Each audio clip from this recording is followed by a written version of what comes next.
Salesman yang hebat tahu caranya menjual dimulai dari membangun kepercayaan. Halo semuanya, nama saya Michael. Selamat datang di channel saya, Sikutu Book. Kali ini saya akan bahas buku How to Sell Anything to Anybody karya Joe Girard. Sebelum kita mulai, buat kalian yang mau support channel ini agar terus berkarya, caranya gampang banget.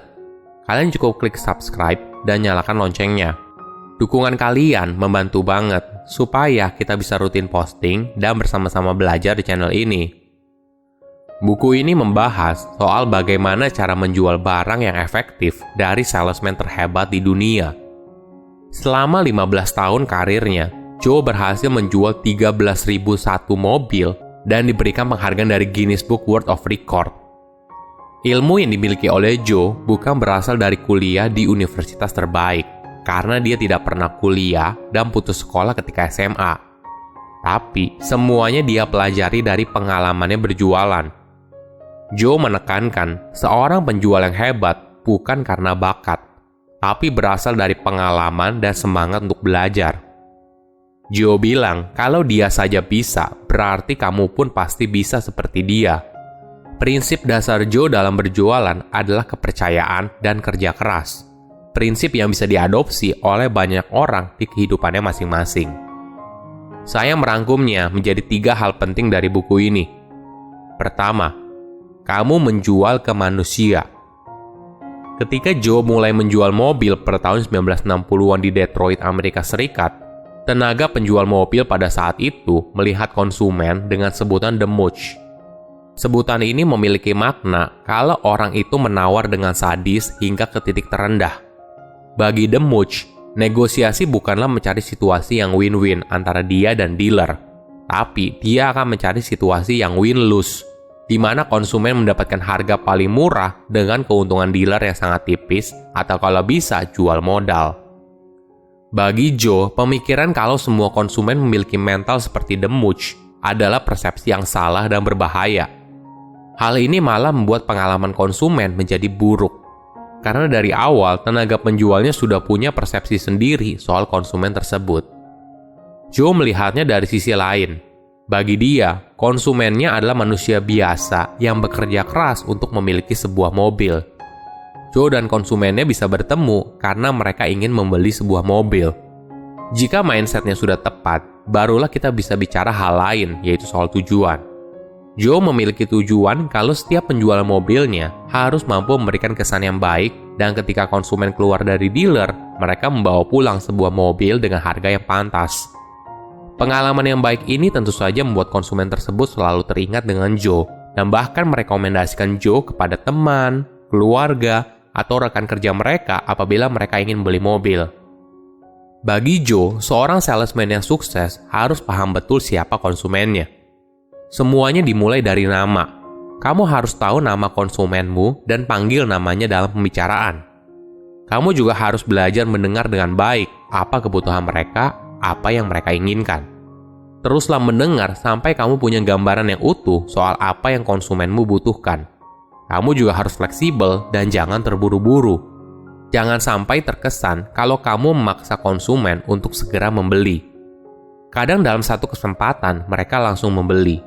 Kadang butuh waktu beberapa kali diskusi baru akhirnya konsumen memutuskan untuk membeli. Ibaratnya, sama seperti kamu membuka kacang kulit. Tidak bisa terlalu keras atau terlalu lembut. Kamu harus bisa tahu bagaimana keseimbangannya. Itulah seni dalam menjual yang harus kamu pelajari. Kedua, prinsip 250 orang. Ada sebuah kejadian yang mencerahkan Joe. Suatu hari, dia hadir dalam sebuah pemakaman. Di sana, direktur pemakaman itu memberikan kartu kepada tamu yang hadir. Joe pun bertanya, bagaimana direktur itu bisa tahu berapa banyak jumlah kartu yang harus dicetak dalam satu pemakaman? Direktur pemakaman itu lalu bilang, kalau orang yang datang ke pemakaman biasanya sekitar 250 orang, dan itulah jumlah kartu yang dicetak. Kemudian suatu hari, Joe dan istrinya pergi ke sebuah pesta pernikahan. Di sana, Joe bertemu dengan pemilik catering. Dia bertanya, berapa rata-rata tamu dalam sebuah pernikahan? Pemilik catering itu lalu bilang, rata-rata tamu dalam pernikahan itu 250 dari pihak perempuan dan 250 dari pihak laki-laki. Beberapa pengalaman ini akhirnya membuat Joe menarik sebuah kesimpulan. Bagi dia, setiap orang kenal dengan 250 orang dalam hidupnya yang mereka bisa pengaruhi opini dan pengalamannya.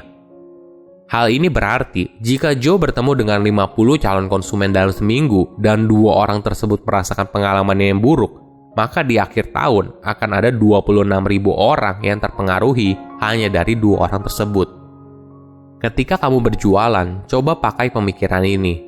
Saat kamu membuat 1 orang saja merasakan pengalaman yang buruk, maka kamu punya resiko untuk memiliki reputasi yang buruk pada sedikitnya 250 orang lainnya yang mungkin akan menjadi calon konsumen kamu di masa depan.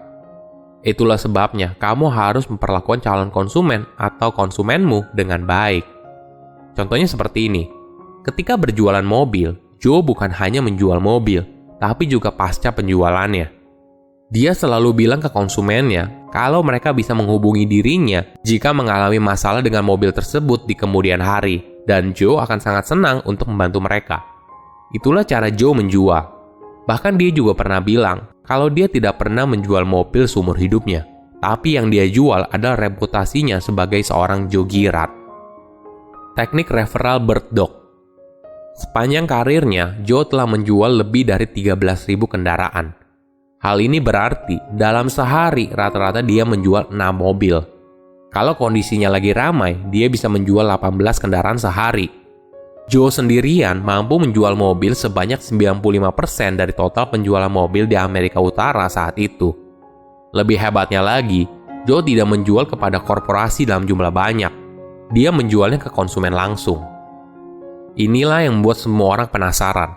Bagaimana Joe bisa melakukannya? Bagaimana dia bisa menjadi top salesman di dunia? Salah satu tekniknya yaitu menggunakan teknik referral. Ketika banyak rekannya yang juga tenaga penjual menunggu konsumen untuk datang ke dealer, Joe menghabiskan waktu untuk menelpon konsumennya, mengirimkan kartu ucapan terima kasih, menanyakan bagaimana kondisi kendaraan mereka, dan meminta mereka untuk mereferensikan Joe apabila ada orang yang butuh kendaraan. Hal yang dilakukan oleh Joe adalah membangun jaringan, atau bagi Joe, hal ini disebut dengan bird dog. Joe akan mencari orang yang akan membantunya menemukan orang yang ingin membeli mobil. Sebagai imbalannya, Joe akan memberikan $50 setiap mobil yang terjual. Pada saat itu nilai tersebut cukup besar. Jika sudah deal, maka Joe akan langsung membayarnya tanpa menunggu komisi pribadinya cair. Ada banyak cara untuk membangun sistem bird dog. Bagi Joe, bird dog terbaik adalah konsumen yang puas. Itulah kenapa Joe selalu menaruh surat dan kartu nama ke dalam kompartemen mobil baru konsumennya. Di surat itu, Joe juga menjelaskan bagaimana sistem bird dog dan berapa komisi yang mereka bisa dapatkan. Selain konsumen langsungnya, Joe juga membuat jaringan bird dog-nya melalui tukang cukur rambut, petugas pemberi pinjaman, dan orang lain yang bergerak di bidang yang sama. Bagi Joe, orang yang sering berinteraksi dengan orang banyak setiap harinya merupakan calon bird dog yang potensial. Walaupun kedengarannya sistem ini sangat powerful, kenyataannya memang tidak semudah itu untuk membangun jaringan.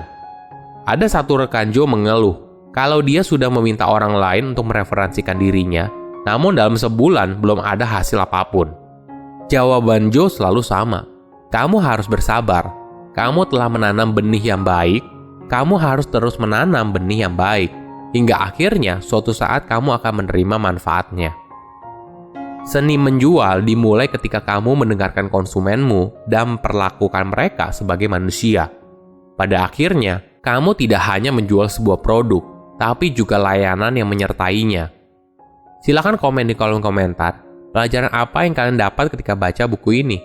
Selain itu, komen juga, mau buku apa lagi yang saya review di video berikutnya. Saya undur diri, jangan lupa subscribe channel YouTube Sikutu Buku. Bye-bye.